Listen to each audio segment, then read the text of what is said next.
Hello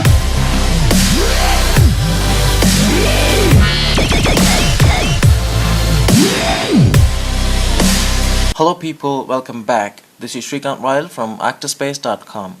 In this video, I'll be unboxing and taking a look at the Oppo's latest flagship, the F1 Plus. I have with me the gold color variant that comes in a gold colored box, which looks absolutely classy.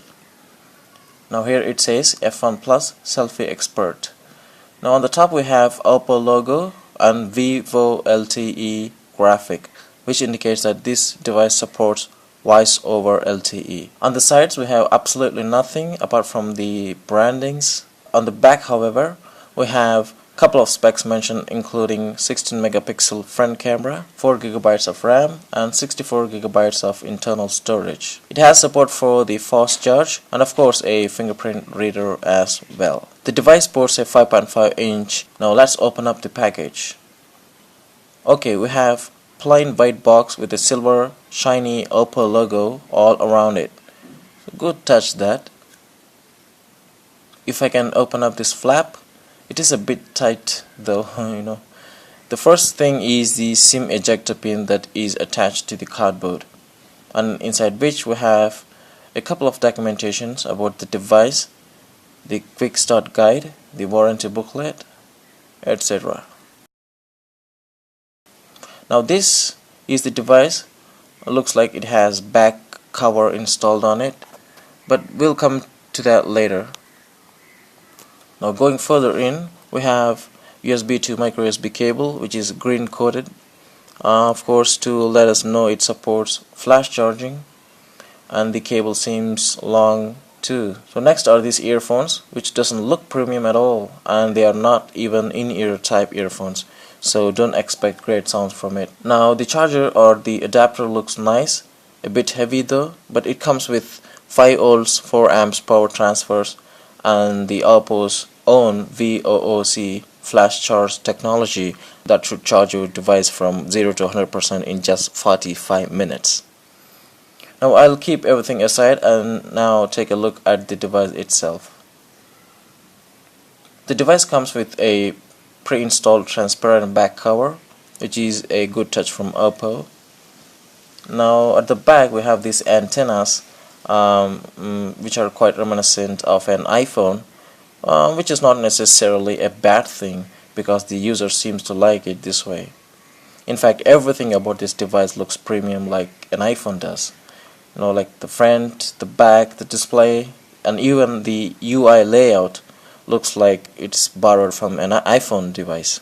But the home button, fingerprint scanner, and of course the price don't even compare to an iPhone device, If you observe from the sides, it looks like this device also has a tempered glass installed on it as a safety measure. But this device already comes with Corning Gorilla Glass for protection. It has power button on the right, along with the SIM card tray, which is hybrid. It takes nano SIM at slot 1 and takes nano SIM or memory cards up to 128 GB at SIM card 2. We have nice cancelling microphone on the top of the device. We have volume rockers on the left, and at the bottom we have speakers, microphone, and 3.5mm headphone jack. Yes, it's still here. Now coming to the display, it sports a 5.5 inch 1920 by 1080p Full HD Super AMOLED display with 401 pixels per inch pixel density. Now all these make the display looks crisp, colorful, vivid and saturated, but pleasing on the eyes. The ColorOS UI from Oppo looks clean and buttery smooth.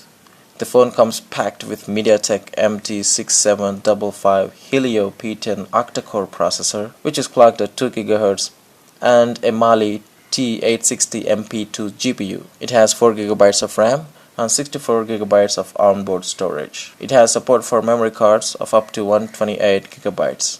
Now these specs looks impressive on the paper, and the phone feels premium and well built as well. Now going into the settings and about phone, the device is running custom ColorOS from Oppo on top of Android 5.1 Lollipop. It has 4 GB of RAM as I said before, and 53 GB of free space available out of 64 GB of internal memory. Now we can also see the build number and baseband versions here, are not very important to review them. Now in the battery compartment we have something called a low power mode, which can save your battery of up to 35% when turned on. So it's a great feature and very practical one in my opinion. We have some gesture and motion control features like double tap on the lock screen to wake up, draw symbols on the lock screen to launch an app. Here we have some pre-configured gestures like draw O or a circle to launch camera, draw V to turn on the flashlight, and some gestures for controlling the music as well. Now let's give it a try. I'm turning off the screen and now I'm gonna double tap on the lock screen to wake the device up, and it works. Now I will launch the camera by drawing O or a circle on the lock screen. Now it works as well. Now I am drawing V for the flashlight, and nice. Now one thing I observed for the flashlight is that we cannot draw another V for the second time to turn off the flashlight. We should use the power button to turn it off instead.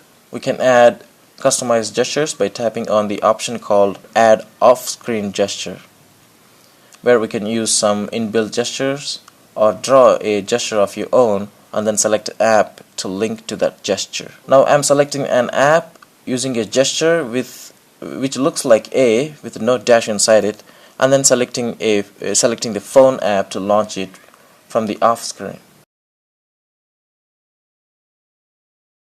So here we go. It works.